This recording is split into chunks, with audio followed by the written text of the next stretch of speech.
तो अभी है अपना नेक्स्ट क्वेश्चन, क्वेश्चन नंबर, हाँ क्या हो गया, ये क्वेश्चन नंबर हो जाएगा 13।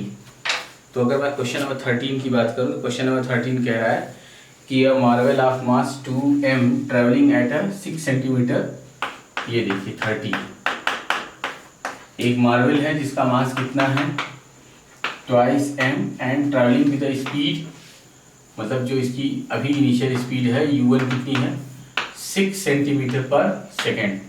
अच्छा, E is directly followed by another Marvel of mass m, और जो दूसरा वाला मार्वल है उसका मास क्या है, m है, और विथ डबल स्पीड। अब ये जो है उसकी स्पीड कितनी है, फॉलोड बाय, अच्छा, मतलब ये m1 है और ये m2 है, ये u2 है और ये u1 है, कितना 12 सेंटीमीटर पर सेकेंड, ऐसा क्वेश्चन है। ठीक, after collision the heavier one travels with the average initial speed of the two. तो जो हैवियर है वो तो m2 ही है, m2 तो हैवियर है, और जब ये चला तो इसका जो है एवरेज स्पीड क्या हो गई, कैसे कह रहा है कि mass the heavier one travels with average initial speed of the two, तो दोनों की एवरेज स्पीड कितनी है, 6 एंड 2 कितना हो गया, 18/2 कितना हो जाएगा, 9 मीटर पर सेकेंड। ओके, एंड और जो ये फर्स्ट वाला है m1 इक्वल्स टू, ये क्या, इसका क्या, इसका मान सेम ही रहेगा, बट v1 अपने को क्या करना है, फाइंड करना है। तो now applying conservation of momentum, now applying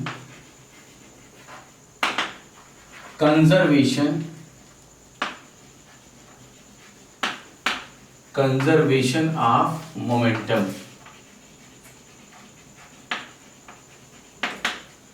तो कंजर्वेशन ऑफ मोमेंटम क्या कहती है कि m1 u1 sum of momentum before collision is equals to sum of momentum after collision. ठीक, तो m1 की जो वैल्यू है वो m है, और u1 कितना है, 12 इंटू 12 प्लस m2 की वैल्यू क्या है, 2 ट्वाइस m इंटू, और u2 कितना है, 6 इज इक्वल्स टू m1 कितना है, m, और उस समय जो है फाइनल वेलोसिटी कितनी है इसकी, कितनी, यही हमें फाइंड आउट करना है v1, और m2 की वैल्यू कितनी है, 2m इंटू v2 कितना है, 9। तो आइए देख लेते हैं ये कितना हो जाएगा, 12 एंड 12 24 ऑफ m, यहाँ से m को कॉमन ले लूँ तो v1 प्लस कितना हो गया, 18, therefore v1 is equals to 24 minus 18 is equals to 6 centimetre per second. ये लीजिए आ गई। अगर आपको वो बात याद हो कि in elastic collision velocity just exchanges, तो वेलोसिटी इधर क्या है, बस क्या है कि वहाँ मास सेम होना चाहिए, जो मैंने केस बताया। यहाँ मास सेम नहीं है, इसलिए मैं डायरेक्ट वो केस लगा नहीं पाया। ठीक है, तो अब आप देखेंगे तो बिल्कुल बैलेंस है। अब आगे क्या कहता है कि with the average initial speed of the two, calculate the coefficient of restitution। बहुत ही आसान, coefficient of restitution is defined as velocity of separation मतलब v2 minus v1 upon velocity of approach u1 minus u2।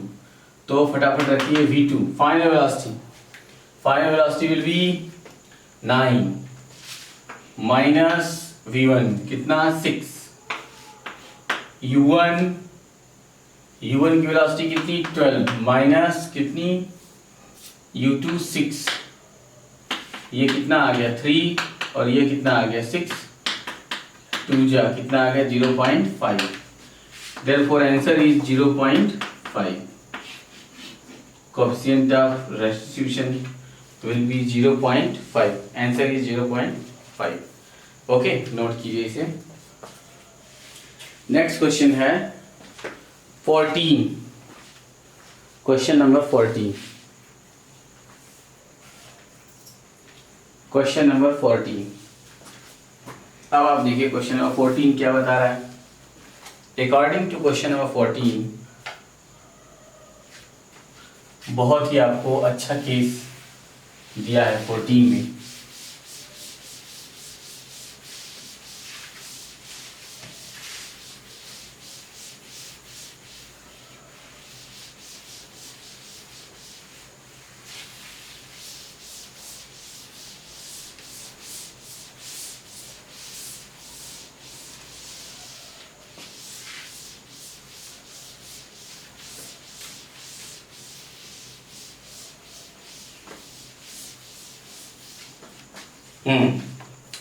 Question number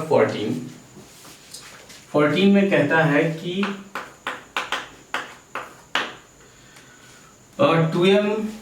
2 meter long wooden plank of mass 20 kilogram is pivoted, supported from below at the 0.5 meter from either end. A person of mass 40 kilogram starts walking from one of these pivots to the further end.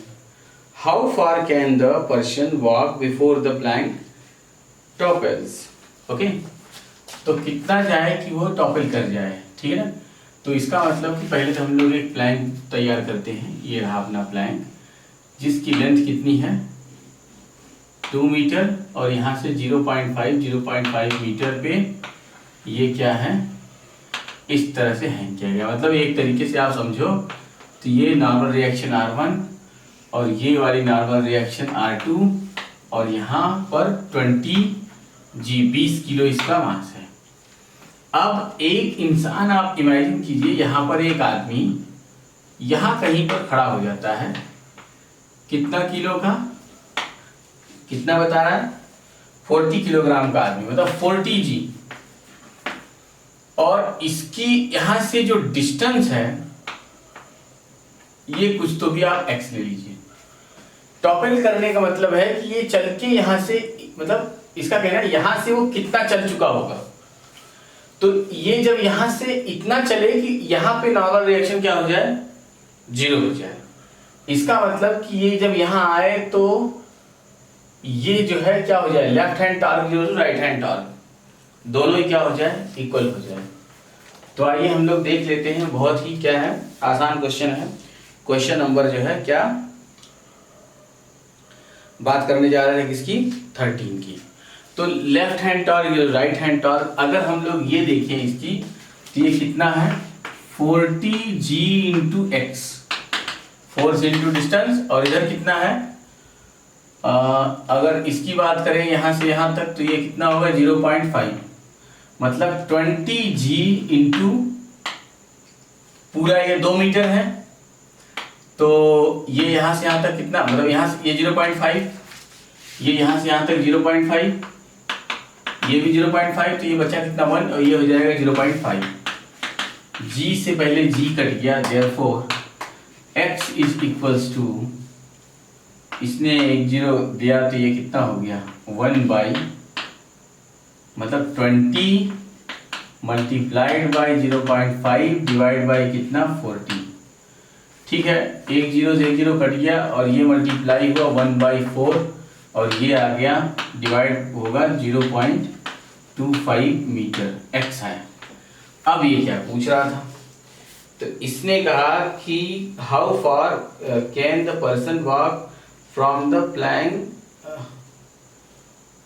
मतलब कि a person of mass 40 kilo walk from one of these pivoted to the further end, एक से दूसरे further and की तरफ जाता है यहाँ से। तो अगर आप यहाँ से पूरी डिस्टेंस ये देखें, तो ये यहाँ से देखिए ये कितना है x, और ये यहाँ से यहाँ तक कितनी है 1 metre. Therefore total distance from first pivoted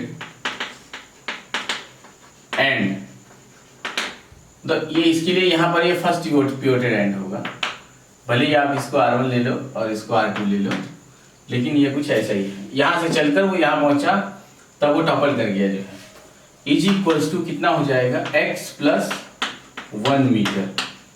तो ये कितना आ जाए 1.25 मीटर। ये रहा आपका आंसर। ठीक, ये आपका आंसर हो गया, नोट कर लीजिए इसको। ये रहा आपका क्वेश्चन नंबर 14। अब बात करेंगे क्वेश्चन नंबर किस पर, 15 पर। तो क्वेश्चन नंबर 15 भी थोड़ा ऐसे ही है, आइए डिस्कस कर लेते हैं क्वेश्चन नंबर 15 पे। तो अगर हम लोग बात करें क्वेश्चन नंबर ये 15, तो क्वेश्चन 15 जो है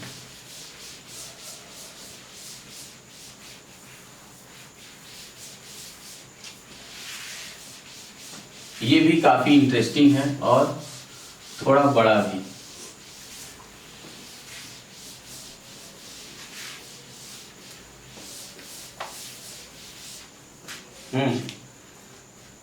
तो आइए बात करते हैं क्वेश्चन नंबर किस पर, 15 पर। तो 15 की अगर हम बात करें तो यहां से कहता है कि a 2 metre long ladder of mass 10 kilogram is kept against a wall such that its base is 1.2 meter away from the wall. Okay, the wall is smooth but the ground is rough. Roughness of the ground is such that it offers a maximum horizontal resistive force for sliding motion, half that of normal reaction at the point of contact. A monkey of mass 20 kilogram starts climbing the ladder. How far can it climb along the ladder? How much is the horizontal reaction at the wall? Okay, तो बहुत ही ये भी अच्छा question है, question number 15। Question अगर 15 की बात की जाए तो क्वेश्चन 15 भी एक बहुत अच्छा क्वेश्चन है। यहाँ से कहता है कि ये एक फ्रिक्शनलेस वॉल है और ये सरफेस फ्रिक्शन फुल है। ठीक है, एक लैडर यहाँ से ऐसा रख दिया गया कुछ तो भी इस प्रकार, जिसमें उसने कुछ जो है हमें जानकारियां दे रखा है। उसमें कहता है कि जो लैडर है, लैडर की ये जो है और 2 मीटर लॉन्ग लैडर, अच्छा ये इसकी पूरी लेंथ कितनी है, 2 मीटर की है। ठीक है, 2 मीटर की जो है इसकी लेंथ है। आई बात समझ में, 2 मीटर की लेंथ है और 10 किलोग्राम मास, मतलब इसके सेंटर ऑफ मास से जो नीचे लगेगा वो क्या होगा, इसका mg बराबर कितना, 100 न्यूटन। ओके, अच्छा इसके बाद फिर क्या कहता है कि और ये जो डिस्टेंस है ये भी उसने पहले ही बता रखा है। उसने कहा कि ये वाली जो डिस्टेंस है ये डिस्टेंस है 1.2 मीटर। बहुत बढ़िया, सब कुछ क्लियर है। अब हम the wall is smooth but the ground is rough. अगर ग्राउंड रफ है तो इससे एक क्या लगेगा, फ्रिक्शनल फोर्स लगेगा। ठीक है, और ये फ्रिक्शनल फोर्स ये इधर से चलना चाहेगा तो फ्रिक्शन इसके किधर लगेगा, अगेंस्ट। ठीक है, दिख रहा है ना, ये रहा फ्रिक्शनल फोर्स। इस फ्रिक्शन फोर्स को आप ध्यान से देखो, ये इसका फ्रिक्शन फोर्स और ये यहां से नॉर्मल रिएक्शन। अब अगर मैं नॉर्मल रिएक्शन को n पकड़ता हूं भाई, यहां से जो भी नॉर्मल रिएक्शन लगा, एक नॉर्मल रिएक्शन ये भी लगाएगा, ये वॉल, मैंने कहा कि ये वाला क्या है, n1 है। ठीक है, और ये क्या है, n है। तो इस फ्रिक्शन के बारे में कह रहा है this friction is equals to half of normal reaction, बराबर, ऐसा हो गया। तो इसने कहा है कि roughness of the ground is such that it offers a maximum horizontal resistive force for sliding motion for half of the normal reaction at the point of contact।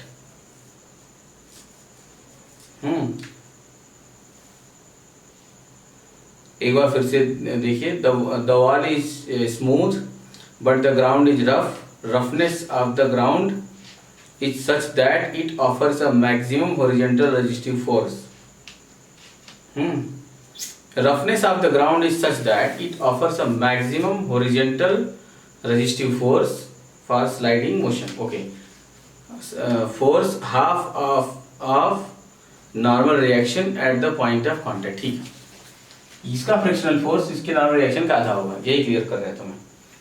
Okay, कह रहा है मंकी ऑफ मास 20 किलोग्राम. एक monkey है अभी जिसका मास कितना है 20 kilogram का है, और वो कुछ ऐसा चढ़ा, मान लीजिए कहीं पर चढ़ कर आया यहाँ आया, और वो कितने का 20 किलोग्राम का. तो ये यहाँ से कितना लगेगा इसका 200 न्यूटन. ठीक है, तो हमने ऐसा मान लिया कि ये यहाँ से यहाँ तक जो मंकी ये यहाँ से यहाँ तक आएगा, ये कुछ तो भी x डिस्टेंस होगी.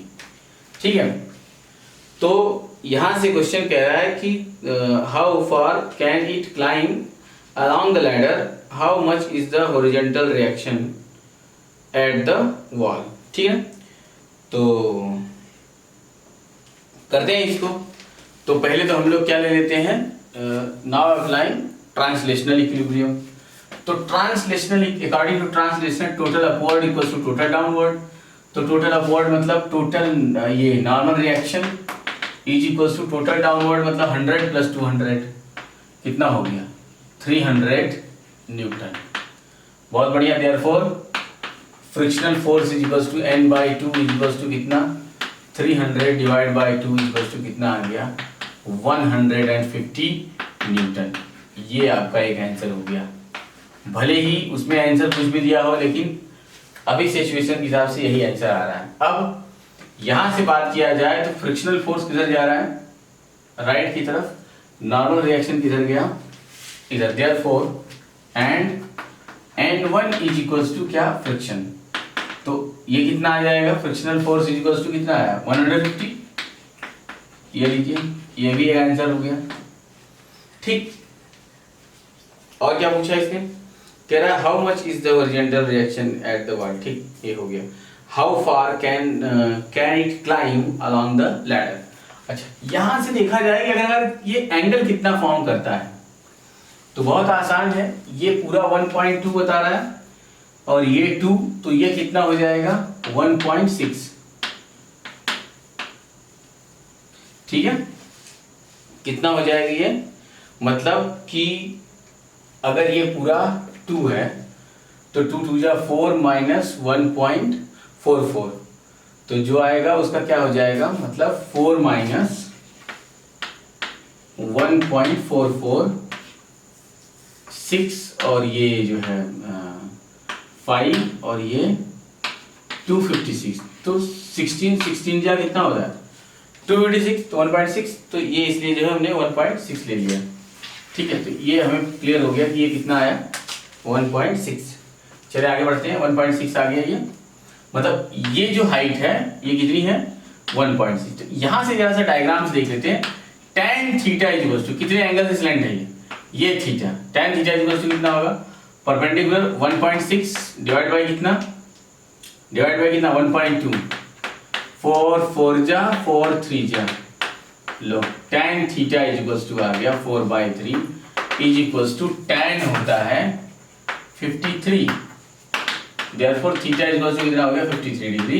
लेकिन यहाँ से tan theta is equals to कितना 4/3 बराबर. अभी now applying rotational equilibrium. Now applying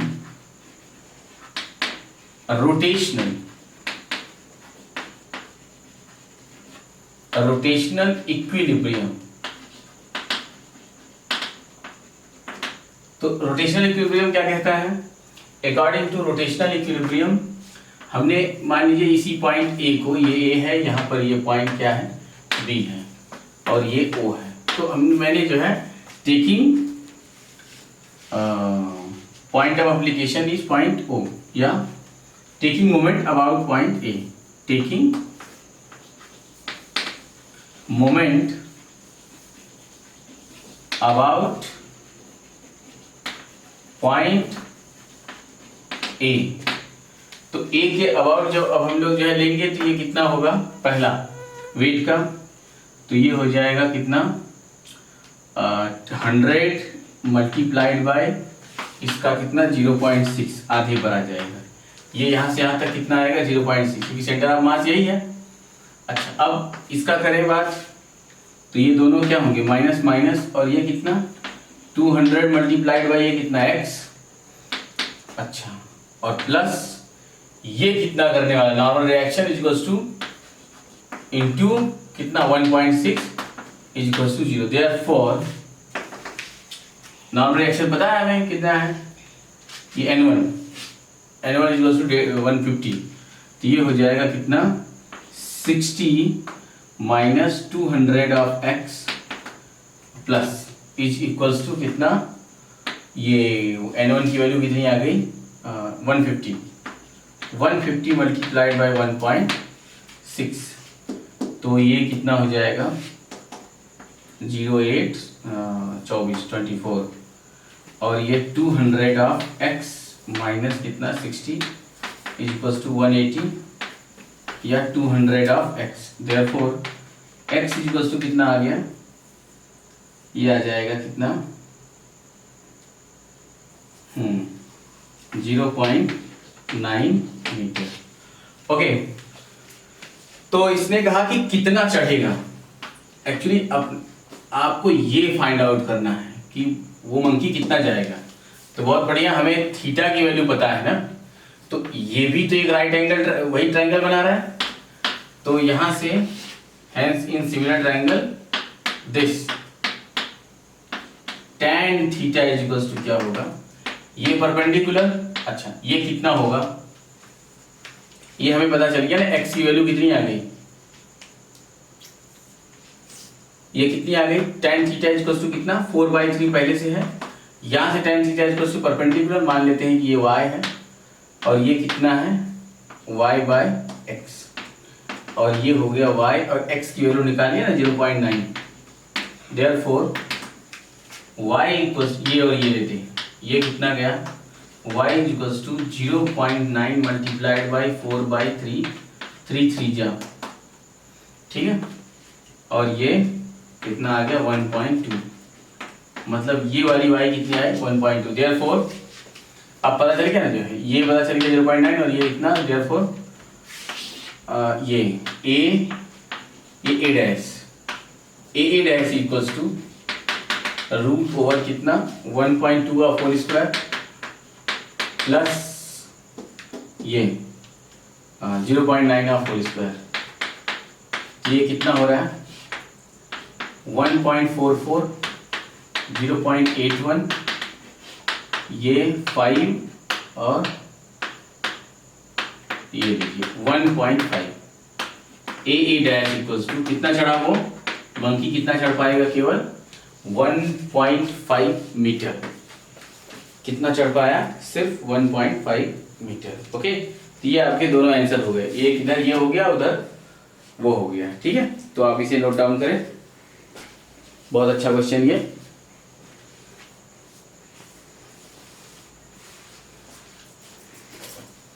हो गया, देखिए नेक्स्ट, अगर मैं नेक्स्ट की बात करूं तो क्वेश्चन नंबर होगा 16। तो 16 से आइए जो है 16 से बात करते हैं। क्वेश्चन नंबर 16 में क्या कह रहा है, अगर हम लोग क्वेश्चन नंबर 16 को देखें, ये बहुत अच्छा क्वेश्चन था, बहुत बढ़िया।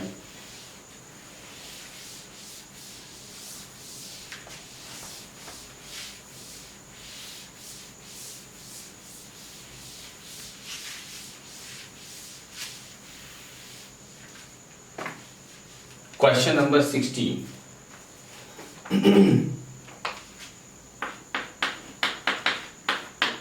ठीक, आइए 16 4 uniform solid cubes of each 10 centimeter 20 cm 30 cm 40 cm are kept on the ground touching each other in order locate center of mass of their system।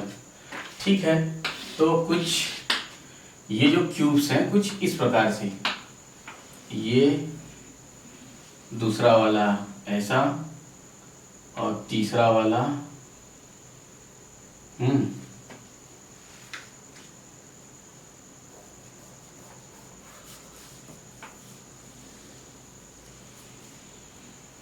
30 और ये 40। तो सभी के 1 2 3 ये 4 सभी के सेंटर ऑफ मास यहाँ हैं, जैसा कि आपको सिखाया गया, बताया गया। ये C1, ये C2, ये C3, ये C4 और सबका जो है ये y एक्सिस और ये वाली x एक्सिस, सबका सेंटर ऑफ मास क्या होगा, इसका 55 सेंटीमीटर 5x पे, और ये x कितना चलेगा 15 और y कितना जाएगा 10 और ये x कितना जाएगा, ये 10 20 30 और ये 30 60 में से 15 निकाल दें, कितना हो जाएगा 45 और y की वैल्यू कितनी होगी, ये 10 20 30, तो ये कितना हो जाएगा 15 और इसके लिए कितना होगा, ये 40। तो 10 20 30 30 30 60 60 एंड 40 100 में से ये गया, तो ये कितना हो गया 80 और ये कितना आया 20। आइए जो है देख लेते हैं कि सेंटर ऑफ मास, देयरफॉर एक्सियम is equals to m1 x1 m2 x2 m3 x3 m4 x4 upon m1 plus m2 plus m3 plus m4 बराबर।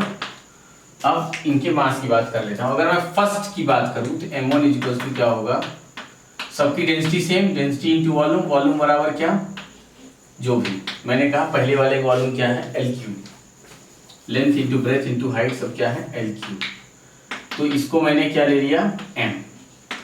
दूसरे वाले मास की बात करूं तो m2 इक्वल्स टू क्या होगा, डेंसिटी इंटू इसका जो है कितना होगा लेंथ, सब 2l है तो 2 2 जा 4 2 जा 8 ऑफ L3 मतलब 8m।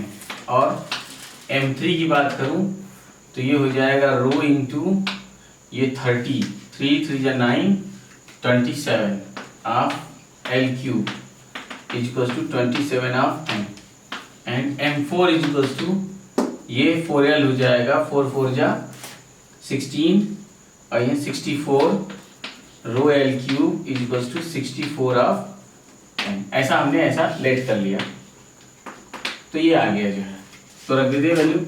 m1 की वैल्यू क्या है m इंटू x1, x1 कितना 5 प्लस ये कितना m है 8m इंटू x कितना 45 प्लस ये कितना 27 ऑफ m इंटू उसका x कितना, सॉरी इसका x कितना है 15, इस वाले कितना 45 प्लस 64m इंटू उसका x 80 अपान कितना ये m plus 8m plus 27m plus 64m। जब हमने इसको सॉल्व किया तो हमें पता चला कि ये टोटल कितना हो गया, ये सॉल्व करके जब मैंने डिवाइड किया तो ये आ गया 65। ठीक है, ये कितना आ जाएगा, डायरेक्ट आ जाएगा 65, तो और ये सेंटीमीटर में सेंटीमीटर हो गया एक्सियम। सिमिलरली YCM सबका कोऑर्डिनेट दिया ही है, सभी कोऑर्डिनेट दिए हैं, फिर m1 m2 m3 की वैल्यू दी है और y की पहले वाले 5 दूसरे वाले 10 तीसरे वाले 15 और ये 20 और ये आ जाएगा, डायरेक्ट आंसर आएगा। आप रख के देख लेना, मतलब m into 5 plus 8m into कितना 10 प्लस कितना 27 of m into 15 plus 64 of m into 20 divide by कितना 100 ऑफ m, ये यहाँ से सर ये ठीक। तो इसको जब डिवाइड करेंगे तो डायरेक्ट आ जाएगा 17.7 सेंटीमीटर। ये है अपना YCM। ये दोनों आंसर आ गए आपके, ठीक है। इसको भी आप नोट करें, बहुत ही अच्छा क्वेश्चन था, ये भी आपको समझने लायक।